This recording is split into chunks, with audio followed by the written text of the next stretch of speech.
Bonjour.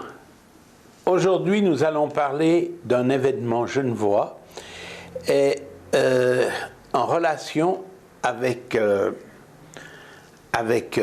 Miguel de Cervantes Saavedra, parce que sa statue se trouve à Genève, dans le parc Montrepot, et cette statue nous a été offerte par la ville de Madrid. Elle a été amenée par la reine Paola qui nous a amené cette magnifique statue.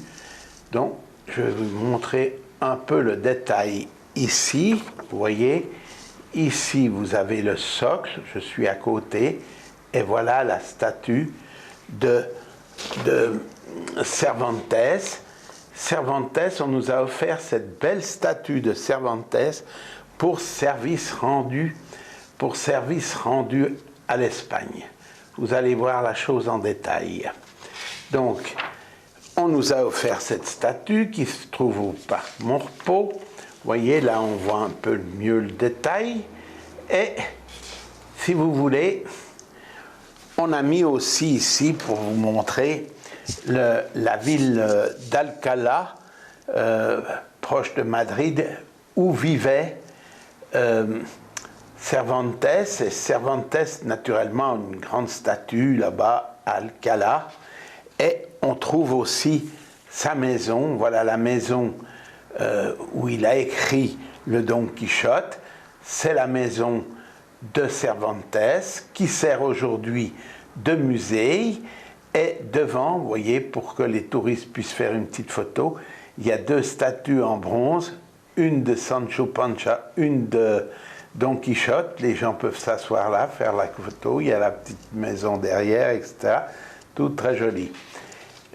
Et ici, nous avons aussi fait pour vous un travail, c'est-à-dire qu'on a mis Cervantes, qui est à moitié dans la mer, pour montrer que ici, il y a la conscience, et que la conscience est surtout représentée par Sancho Panza. Ici, il tient son plat à barbe qui lui sert de casque, et nous avons la préconscience, le moi, le surmoi, et l'inconscient, mais nous avons surtout ici le ça. Et ceci représente quelque chose d'important pour Don Quichotte, parce que de temps en temps, il fait des actions qui sont complètement hors de toute réalité. Il s'attaque à des moulins à vent, ou il se fait adouber comme chevalier errant dans une auberge. Enfin, c'est très spécial. Donc chez lui, le ça est très important. C'est pour ça qu'on a voulu représenter le Don Quichotte avec ce petit dessin. Donc, à l'époque, les républicains, craignant des bombardements lors de la guerre d'Espagne, ont décidé d'évacuer toutes les œuvres du Prado. D'abord, ils les ont amenées jusqu'à Valence. Ici, le camion est à Valence. Et après, ils ont dû chercher un lieu où stocker l'ensemble de ces tableaux pour les sauver d'une éventuelle destruction lors de la guerre d'Espagne. Alors, ici, ils sont arrivés par train à Cornavin et on les débarque. Vous voyez, c'est nettement moins appliqué, les protections sont moins fortes, etc., qu'on aurait aujourd'hui si on devait envoyer des tableaux. On les protège beaucoup mieux. Mais enfin, ici, deux porteurs déchargent du train les œuvres qui nous sont envoyées pour conservation ici à Genève. Voilà ici une autre œuvre du Titien qui va être chargée dans le camion, qui va l'amener au musée d'art et d'histoire où ils seront stockés. Ici, vous avez l'exposition, vous voyez, qui est marquée, parce qu'après, finalement, tous ces tableaux ont été montrés dans une exposition extraordinaire au mois de juin 1939. voyez, on a exposé tous ces tableaux, tous ces magnifiques tableaux du Prado. Pour vous donner un exemple, ici, vous avez Don Quichotte assis à sa table, peint, enfin dessiné par Goya, c'est signé là, Goya, et avec un peu tout son univers derrière. Vous voyez la Dulcinea, son très cher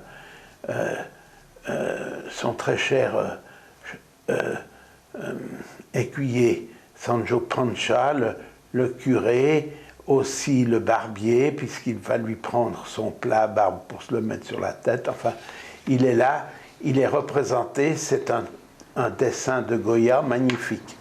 Voilà encore du Goya, vous voyez, qui était déposé ici à Genève, très connu, cette peinture de cet homme fusillé dans une guerre précédente. Ici un Bruegel qui est aussi venu, qui était exposé chez nous. Alors bien sûr, après nous nous sommes un peu posé la question, qu'est-ce qu'il y a chez nous qui soit un petit peu Don Quichotien ou quixotique, comme vous voudrez. Alors, on a trouvé que finalement la chose qui était le plus quichotienne à Genève, c'est le jet d'eau. Parce que le jet d'eau, en fait, il est né du fait qu'on avait une surpression sur les machines qui fabriquaient l'électricité. Et alors, pour décharger la machine, on faisait sortir l'eau sous pression. Et on a eu au début, derrière l'usine d'électricité qui est à ce qu'on appelle aujourd'hui le pont de la machine, eh bien, il y avait ce jet d'eau. Et après, bien sûr, le jet d'eau, quand on a vu que ça attirait les gens, que ça les motivait, eh bien, on en a fait un plus grand. Et puis, même si ça ne sert plus à rien, donc ça sert. À l'époque, ça servait encore à quelque chose. Maintenant, ça ne sert plus à rien. C'est un peu comme quand Don Quichotte attaque les moulins. Donc là, on peut le voir, le jet d'eau, vous voyez. Ça, c'est une autre chose que nous avons trouvé qui faisait très Don Quichotte. C'est le monument Brunswick. Voilà ce monsieur Brunswick. Ici, on voit le duc en grand uniforme avec sa médaille. Ce duc a fait des cadeaux extraordinaires à la ville de Genève, d'où le fait qu'on lui a érigé ce monument, qui est son monument, qui est son tombeau, qui est un tombeau qui ressemble à celui qui existe à Vérone et qui est le tableau des Scaglieri. Mais comme vous voyez, ici, le monument de Brunswick était en plein vent, puisqu'on voit qu'il y a le jet d'eau derrière, etc. Et il voulait figurer sur son cheval au sommet du monument. Malheureusement, il est tombé, alors on ne l'a pas remis. Mais par contre, on a remis le cavalier et son cheval à côté.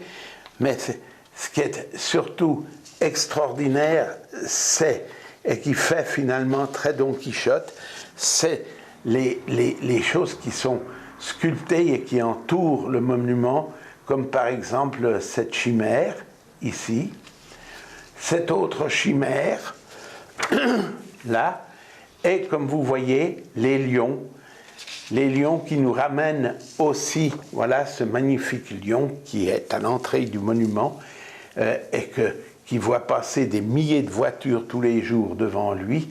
Ce magnifique lion, on l'a mis aussi, on a voulu vous le présenter parce que Don Quichotte, il avait aussi affronté des lions dans un grand cirque où il devait avoir un combat, mais comme Don Quichotte, vous avez vu vous-même, il est très maigre, les lions ne sont pas du tout intéressés à lui, et ils l'ont laissé passer sans qu'il y ait combat, mais lui-même, il s'est redéfini Don Quichotte, le chevalier des lions. Là, un autre document qui a été fait à Genève, aux éditions Kramer, vous voyez, Don Quichotte de la Mancha, dessiné par Louis Joux. Et ce monsieur a fait des très belles illustrations. C'est un très beau document qui a été fait ici à Genève, un Don Quichotte qui est recherché par tous les bibliophiles, magnifique. Voilà, ici, dessiné par Joux sur un support de cuivre, c'est-à-dire gravé.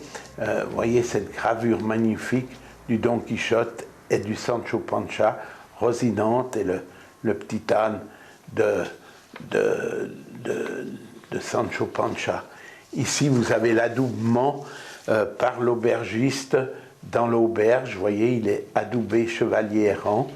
Ici, vous avez le même Don Quichotte dans sa bibliothèque, avec son sabre, tout ce qui lit, il se le représente dans la tête, et cette magnifique représentation. Et voilà Patrick Dupont. Pourquoi est-ce que nous avons mis Patrick Dupont à la fin de notre petite conférence? C'est parce que Patrick Dupont a interprété le ballet Don Quichotte. Et ici, on vous a montré à quel point il était un danseur étoile exceptionnel, et vous verrez à la suite de ça un petit bout, très petit bout, parce que finalement c'est difficile d'en avoir qui soit acceptable, qu'on puisse montrer dans notre vidéo. Vous verrez un petit bout du ballet de Don Quichotte interprété par Patrick Dupont. Voilà, j'espère que finalement vous aurez été content de savoir que finalement, même ici à Genève, on a quand même une petite relation avec Don Quichotte et surtout avec Cervantes. Merci.